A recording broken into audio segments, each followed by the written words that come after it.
ভাই বোনেরা তাদের অভিযোগ জানানোর জন্য ক্রমাগতভাবে এই শিল্পের কার্যক্রম পরিচালনা বন্ধ রাখতে বাধ্য করছেন। এটা আমাদের অর্থনীতিতে যে নেতিবাচক প্রভাব ফেলবে সেটা মোটেই কাম্য নয়। এমনিতেই ছাত্র শ্রমিক জনতার বিপ্লবের পর যে অর্থনীতি আমরা পেয়েছি সেটা নিয়ম নীতিবিহীন দ্রুত ক্ষীয়মান একটা অর্থনীতি। প্রাতিষ্ঠানিক কাঠামো প্রায় ধ্বংসপ্রাপ্ত।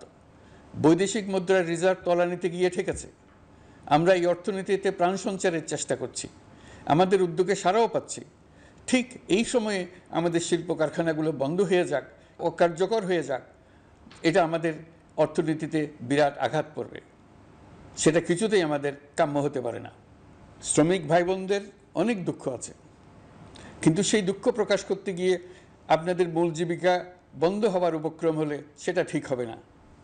দেশের অর্থনীতি ধ্বংসপ্রাপ্ত হলে সেটা ঠিক হবে না। শ্রমিক মালিক উভয়ের পক্ষে আলোচনা করে এসব সমস্যার সমাধান আমরা অবশ্যই বের করব। আপনারা কারখানা খোলা রাখুন, অর্থনীতির চাকা সচল রাখুন, দেশের অর্থনীতিকে সোজা হয়ে দাঁড়াতে দিন। আমরা আপনাদের সমস্যার স্থায়ী সমাধান বের করার জন্য সর্বশক্তি প্রয়োগ করব। মালিক পক্ষের কাছে আমাদের আবেদন, আপনারা শ্রমিকদের সঙ্গে বোঝাপড়া করুন, কারখানা সচল রাখুন, অর্থনীতির দুর্বল স্বাস্থ্যকে সবল করে তুলুন।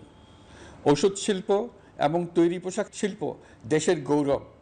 এর মাধ্যমে আমাদের শ্রমিক ভাই বোনেরা তাদের কর্মকুশলতা বিশ্বকে মুগ্ধ করেছে। এর সাফল্য এখন থমকে আছে। আমরা এই দুই শিল্পকে তাদের সম্ভাব্য শীর্ষে নিয়ে যেতে চাই। দুর্বল করার তো প্রশ্নই ওঠে না।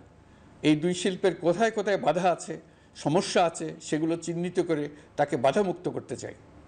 আমরা বিদেশি ক্রেতাদের একত্রিত করে তাদের সহযোগিতা চাইব, যেন বাংলাদেশের এই শিল্প দুটি বিশ্বের অন্যান্য দেশের চাইতে বেশি আস্থাযোগ্য হয়ে গড়ে উঠতে পারে। সব কিছুই সম্ভব যদি আমরা শ্রমিক মালিক সম্পর্কটা একটা নির্ভরযোগ্য, আনন্দদায়ক করে গড়ে তুলতে পারি।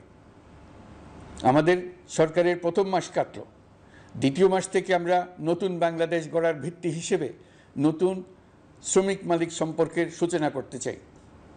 এটা দেশের সবার